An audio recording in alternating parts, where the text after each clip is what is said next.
All right, let's break this down the way it really needs to be said, because Cowboys Nation, we got to have a grown-up conversation after that Week 8 beatdown. Not a rant, not an emotional roller coaster, just a sip of reality. This isn't about piling on with hot takes or trying to stir up drama. This is about recognizing what we're watching and how we show up as fans. Because believe me, that 44-24 scoreline? Yeah, it stings. But if we're being honest with ourselves, it shouldn't have come as a surprise to anybody who's been watching this team all season long. What happened out there was just the latest episode of the same show we've been watching since Week 1. Let's be clear, no new problems popped up. This isn't some shocking twist in the Cowboys storyline. This is the same team with the same flaws. The defense? Still shaky. The scheme? Still predictable. The depth? Still paper-thin in key positions. And what happens when you lean too hard on one side of the ball? The whole structure starts to crack. That imbalance we've been seeing? It finally tipped over. Offense trying to carry the whole load while the defense collapses under pressure. It's not sustainable.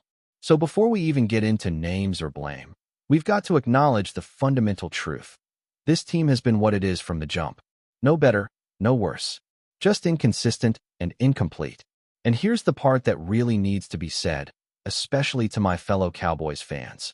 The ones who are already throwing in the towel, talking about, I'm done with this team, or I've been a fan for 30 years and I can't do this anymore. Come on, man. That's not how this works. We know you're not actually done.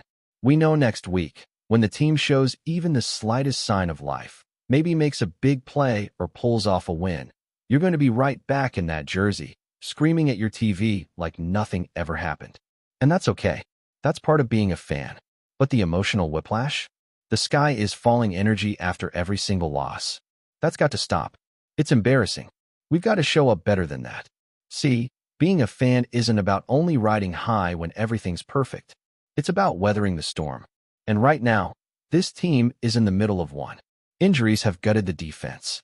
We've got third and fourth stringers lining up in the secondary, guys who probably shouldn't even be suiting up for an NFL game unless it's a last resort situation, which is exactly where we're at.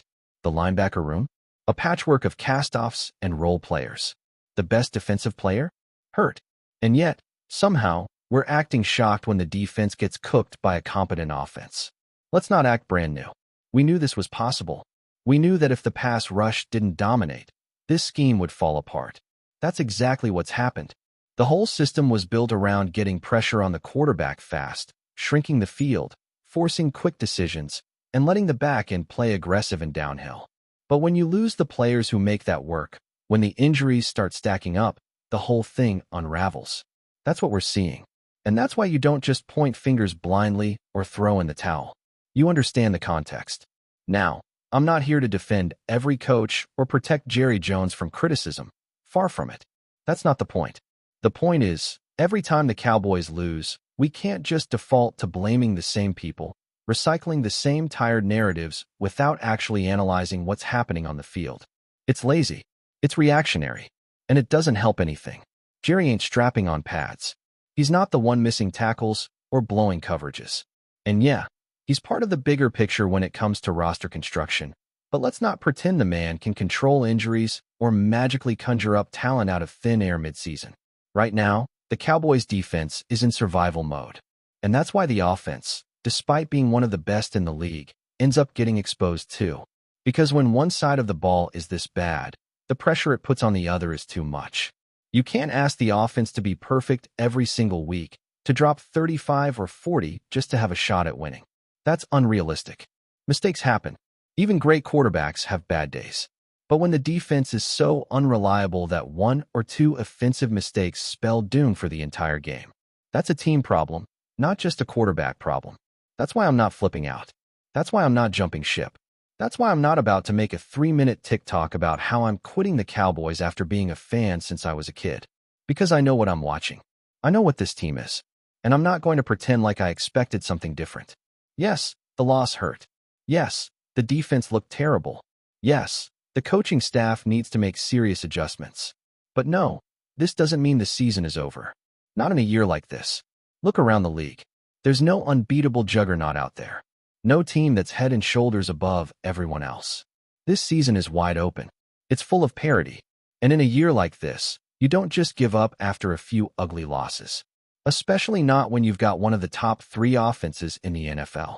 That unit is good enough to keep you in any game. If, and only if, the defense can be passable. Not great, just passable. So now the question becomes, what are the Cowboys going to do about it? Are they just going to wait for guys to get healthy and ride it out? Or are they going to be aggressive, try to add a piece or two, supplement this roster and make a push? Because as frustrating as this season has been at times, there's still just a couple games out of a playoff spot. They've got time. They've got weapons. And if the front office makes the right moves, this team could look very different a month from now. But either way, what we can't keep doing is spiraling into chaos every time the team takes a loss. We can't keep acting like we didn't see this coming. Like we haven't been watching the same issues week after week. The core problems haven't changed. And unless they get fixed, this team will continue to hover around mediocrity. But here's the thing. Mediocrity with a few lucky breaks and a hot streak at the right time can still sneak into the playoffs and make noise. Especially this year. That's why you stay locked in. That's why you don't check out after week 8. And that's why as fans, we have to be a little more measured, more aware, more realistic. Because all the emotional knee-jerk reactions do is drain the energy from a fan base that, even in its worst moments, is still one of the most passionate in the league. We've got to be better than that. We've got to represent better than that. Not for clout, not for optics, but because this team, flawed as it is, still has a shot to make this season interesting. And maybe that's the best we can hope for right now. Not a guaranteed Super Bowl run, not dominance on both sides of the ball, but relevance. Competitiveness.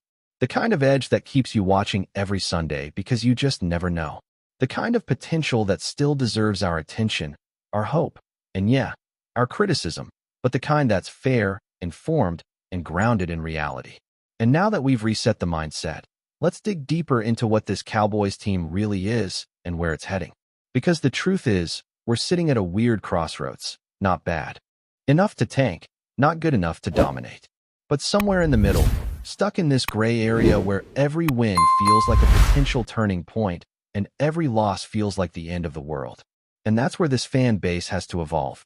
Because if you're constantly living in those extremes, you're never really seeing the team for what it is, a talented but flawed group, operating with limitations that have been obvious since the preseason. You don't just erase a talent deficit overnight, and that's exactly what's crippling the defense. Injuries aside, and yes, there are plenty, the Cowboys came into the year thin at key spots. Corner depth? Questionable. Linebacker? A revolving door. Defensive line? Top-heavy. And when the injuries hit, especially to key starters like Trevon Diggs and Leighton Vander Esch, the whole structure cracked. Suddenly you're throwing in practice squad guys, late-round draft picks who weren't supposed to be starters, and journeymen who've been bounced around from team to team. It's not even about effort. These guys are just outmatched, out of position, and often out of their depth. The reality is, most of the guys currently playing major snaps in the secondary wouldn't be on the field under normal circumstances. They're not bad players, but they were never supposed to be the backbone of the defense. And when that happens, when your fourth-string safety is guarding a top-tier wideout, or your fill-in linebacker is trying to diagnose plays at game speed, mistakes are inevitable. It's not just blown coverages, it's the domino effect. One missed assignment turns into a 30-yard gain. One mistimed blitz becomes a touchdown. And before you even realize it, the offense is trying to climb out of a 3-score hole with half a game left. And that's what's really breaking this team, the constant uphill battles. The offense isn't just playing against the opposing defense. They're playing against the pressure of perfection. Dak Prescott has to be perfect. The wide receivers have to be flawless. The offensive line has to hold up forever because the margin for error is 0. That kind of weight wears you down. That's how turnovers happen. That's how rhythm disappears. That's how teams unravel. Not because the offense is bad, but because the environment around them is so unstable that every mistake becomes magnified. Which brings us back to the fans. If you understand all that, if you really see what's happening on the field, then you also understand that 1 or 2 wins won't fix it, and 1 or 2 losses don't mean it's over. This is a season that's going to take patience. It's going to take perspective. And more than anything, it's going to take composure. Because for the first time in a while, this is a Cowboys team that actually has an elite unit. This offense is legit. It's dynamic. It can win games. But no offense can carry a broken defense forever, especially not one playing with this many backups. So no, we don't punt on the season. But we also don't pretend that all is well. This is where front office decisions start to matter. This is where you find out what kind of organization you really are. Do you just hope for the best, pray for health, and roll the dice on what's already in the locker room? Or do you look around the league, identify realistic trade options, and pull the trigger on moves that can actually help you in November, December, and beyond? And look, I'm not saying swing for the fences and mortgage the future. No one's saying give up a first-round pick unless someone like Myles Garrett is magically on the block, and he's not. But you don't need generational talent to stabilize this defense. You need competence. You need experience.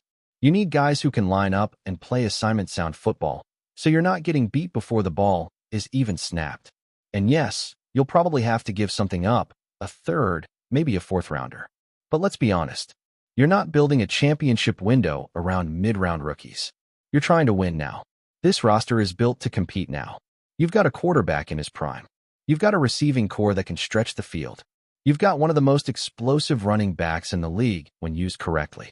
This offensive line, while not elite anymore, is still a capable unit. There's no reason to let all that go to waste just because the defense is leaking oil. That's where good teams make good decisions. You don't panic. You don't blow it up. You look at the flaws, you address them intelligently, and you give yourself a real chance. Because again, this year, it's wide open. There's no team in the NFC or the league, really, that looks untouchable. Philly has flaws. San Francisco has flaws. Kansas City's offense has been inconsistent. The AFC is a mess outside of a couple contenders. So why not Dallas? Why not make the smart moves and position yourself to make a run? This team doesn't need to be perfect. It just needs to be competitive. And to do that, the defense has to get out of the way, not win games, not dominate, just hold the line. Don't give up 44. Don't get steamrolled by average quarterbacks. Just hold long enough for the offense to cook. Before we roll on, subscribe to Cowboys Wire News, drop a like, and turn on the bell. Your support keeps the Dallas Cowboys updates coming. Tell us what you think in the comments. In what is quickly becoming the NFL's most talked about move of the offseason, whispers have turned into headlines. Myles Garrett is reportedly heading to Dallas. While teams often deny the frenzy until official announcements, sources close to the matter suggest that the Cowboys have pulled off a blockbuster trade that could redefine the league's defensive landscape. Fans in Big D are already buzzing with excitement, imagining Garrett lining up alongside Micah Parsons and ramping up the pressure on opposing quarterbacks. The mere thought of Garrett roaming the Cowboys' defensive front has sparked endless speculation on social media, fueling debate about just how dominant Dallas could be next season.